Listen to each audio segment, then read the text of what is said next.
3, 2, 1.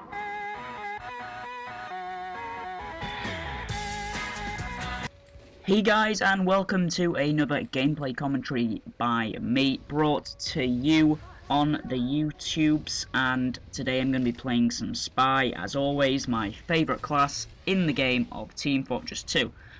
And the set I will be using today is my favourite Spy set. It is the Dead Ringer, the Stock Knife, and the Ambassador. And I love this set because in combination they work really well. I believe that the Stock Knife is the best knife. The watch that I'm best with is the Dead Ringer, so I chose that. And the Ambassador, those headshots can really turn a game around. And today's game is, it's, I don't know what it is, but it might have a topic later on, but I'm playing Badwater defense, and it's another high scoring gameplay, which I'm getting more and more often. And it's not because I'm playing more newbie teams, per se, but that I'm getting better at Spy. And I do believe that I'm getting better at Spy because I'm learning from my old mistakes, I'm correcting them, and I'm just doing things that are generally getting me better at Spy, and you know, holding off defences, doing things that can help your team out, like getting tons and tons and tons of backstabs, and just a range of random things really that help me with Spy. I don't really know exactly what they are, but I know that they've made a big impact on my gameplay. That I don't know what I'm trying to say at the moment, but yeah, I cannot explain to you what has happened. I don't even know for myself why I have got better at Spy, but it just seems that I have.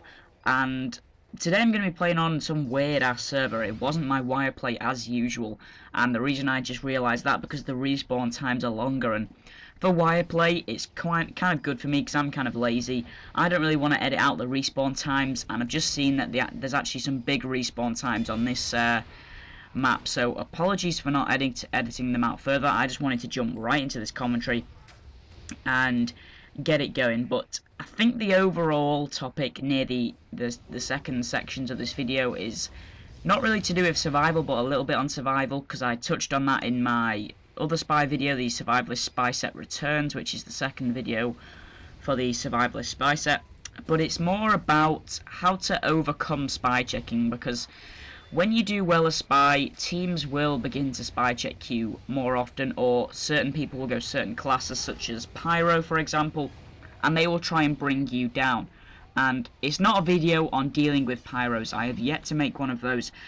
I don't want to make a dealing with Pyro video because at the moment I'm only using the Dead Ringer, and to make a video like that I need to bring into all aspects, every aspect of game, while that did not make sense, but bring all aspects of gameplay, that was what I was trying to say, into consideration. So I can't just say how to escape Pyro using the Spicicle. Yeah, get set on fire and run away. That's not what I'm going to do. I need to make a proper structured video, because if I'm going to make that video it needs to be well informed, because it just does, because it's one of those videos that everyone seeks out for. A how to dealing with Pyro video is definitely, it's a very useful video, but to be honest I haven't actually seen many good videos of how to deal with Pyros in TF2, and it's something that I get asked a lot as a spy, as a main spy, sorry. And it really ranges, because TF2, it's got so many different players and so many different players which have different play styles. So I do really want to make that video, and I might need some tips from you guys, because obviously I sometimes don't have the time to explore all aspects of the Spy, and I will generally stick to my Dead Ringer days, and I might need some advice on how to do that, especially with the Invisible Watch, because dealing with a Pyro with the Invisible Watch is something that I don't want to attempt, because I know it's incredibly hard, but there are a few general tips I've got in my head. But at the moment I'm talking about random videos and that don't exist yet, but I should really be talking about the gameplay. That's what you're watching right now, aren't you guys? Unless, yeah, you have to be watching it unless I'm opening another tab, and if you're opening another tab click back onto me and watch this gameplay. I'm only messing. But yeah, so this section of the gameplay, I kind of can't stress enough how much you need to stay alive in these sections. And because I like Badwater, I know this map very well and I can defend it very well. You need to stay alive on this point in between, because you don't want them to get the spawn. You want to slow them down, and you just want to harass them like I'm doing. And look at this. Today's play is actually very aggressive, but it's not what I usually do. It's very aggressive, but I somehow survive a lot longer.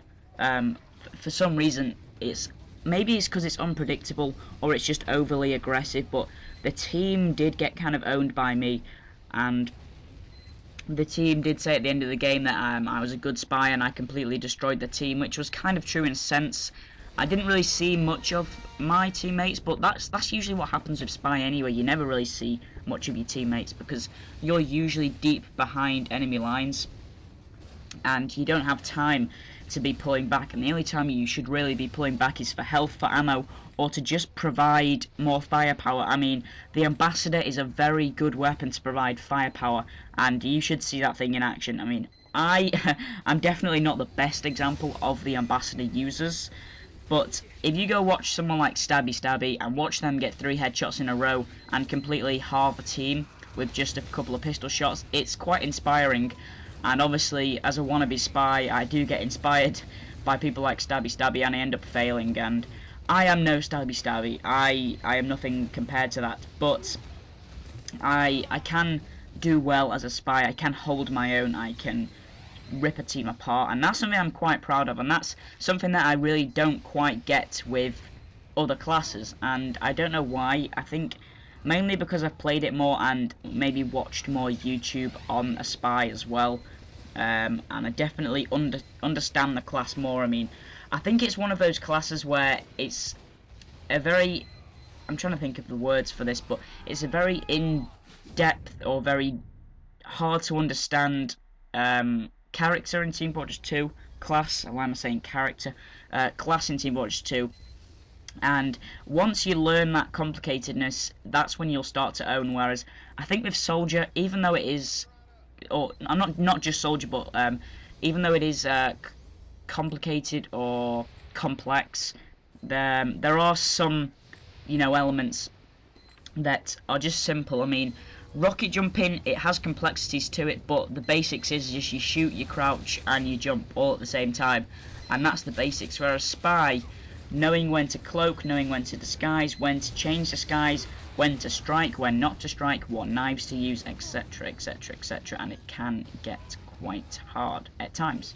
But as long as you learn through those first stages, it's basically a really rewarding experience, because Spy is a class which involves a learning curve, quite a heavy one, and it's definitely a hard class to access, and it's not the first class that everyone immediately jumps to mind, because it's very hard to understand. And I know that I didn't understand Spy for quite a long time, but that was only because of the cloak. I just didn't understand the cloak, and I thought that you were not allowed to get killed when you had that cloak, but apparently you are. Obviously you are, I mean, but when I was a noob of the class, I can't remember what classes I played, but I remember playing Engineer because I thought having a gun to do the work for you was incredibly easy, even though it wasn't, but that's just the way I was when I was a TF2 noob, and Medic as well. I thought that if I'm no good at fighting, I can just be the one that heals the fighters.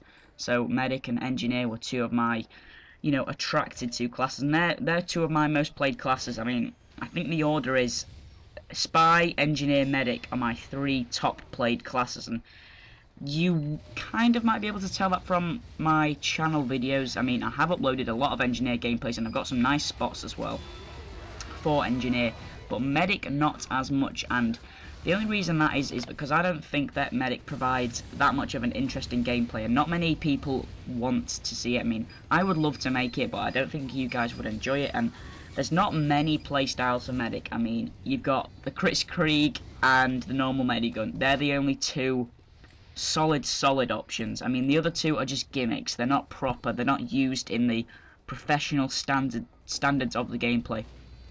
And those are the real options. And I mean, the Uber Saw is pretty much the only melee, and then you can kind of cross the syringe guns, whichever you want.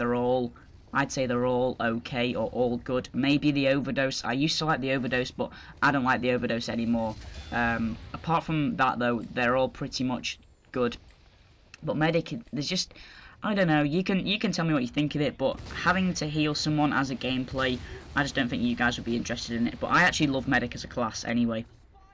But anyway, so yeah, maybe tell me what you think about the Medic, and do you want to see some Medic? Because I know I haven't uploaded much, and I do want to upload every class, and Medic is usually one of those classes that's always open, and it's always fun as well.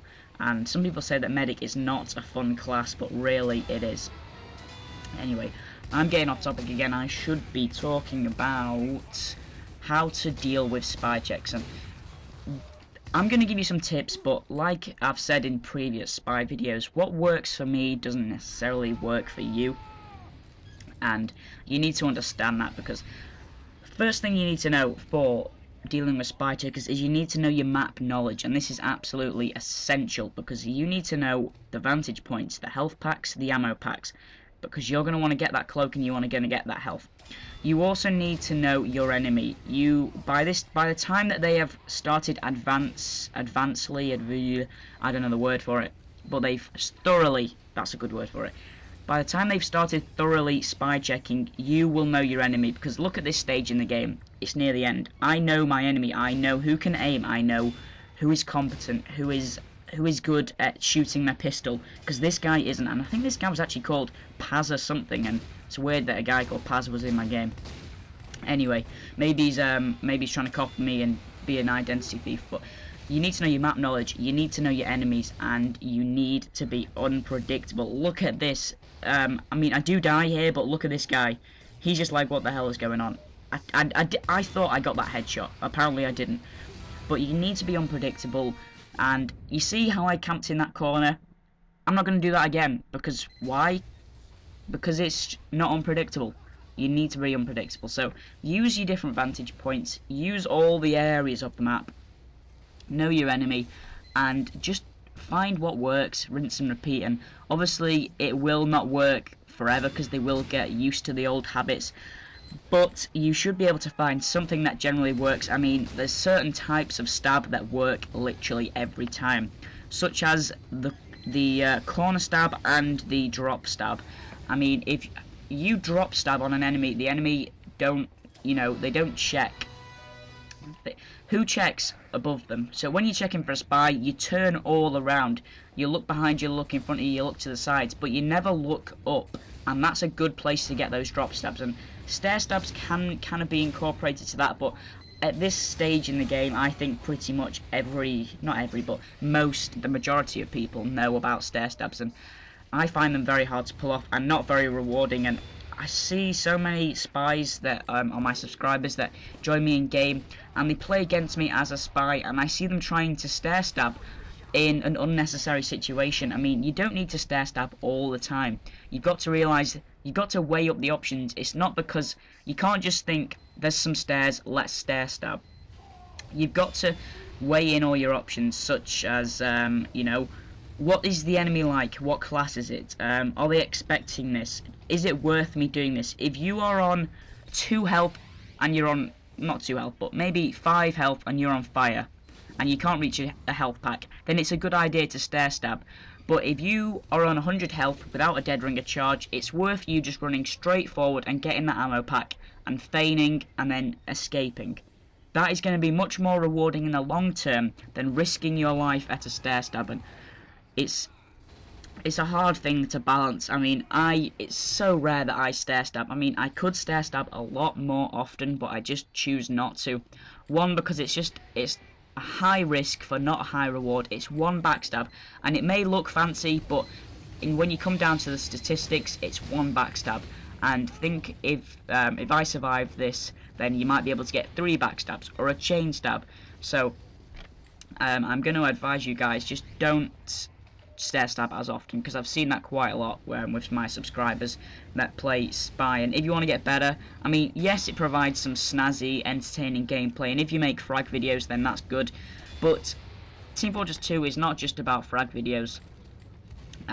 It's about the game, it's about winning, it's about team play, and help your team out. Don't just, you know, be a solo player. I mean, Spy is quite a solo class, but it actually helps the team more than you realise, because you're not actually seeing the effects of what you're doing, and the times that you'll see the effects is when your team push up, and sometimes you can think, you know, that's because of me, because I've just cleared this field and my team are now allowed to push up. But speaking of frag videos, I've actually set myself a challenge, and the challenge is kind of interesting, and you guys will like it. It's a 1-game frag video for Spy, and the rules is that I have to make a frag video out of 1 game only, and I chose this game, and I didn't cherry pick a game where I just got 15 stair stabs. I just chose this game because I just got it just then.